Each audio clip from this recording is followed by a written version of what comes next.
কালকে মহালয়া, ভোর 4টের সময় উঠতে হবে সকালবেলায়। এখন বাজে 11:30 রাত্রির, আমাদের ঘড়িতে 12টা বাজে, 8 ঘন্টা ফাস্ট। তো আজকে হঠাৎ করে মনে পড়লো সেই ছোট্টবেলার দিনগুলোর, বলছিলাম বারবার মনে পড়ে যায় স্পেশাল স্পেশাল এক একটা সময়।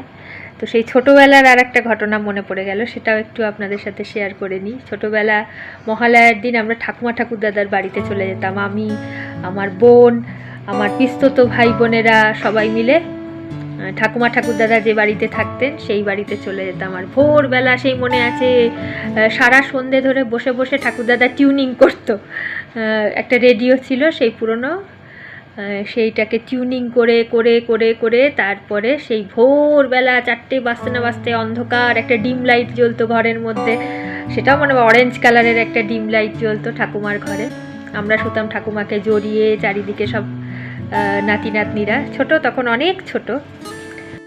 ভোরবেলা প্রথমে 4টে থেকে রেডিওতে প্রথমে স্তোত্রপাঠ শুনতাম। আর সেই সুর এত সুন্দর কানে ভেসে আসলেই একটা অন্য রকমের পরিবেশ।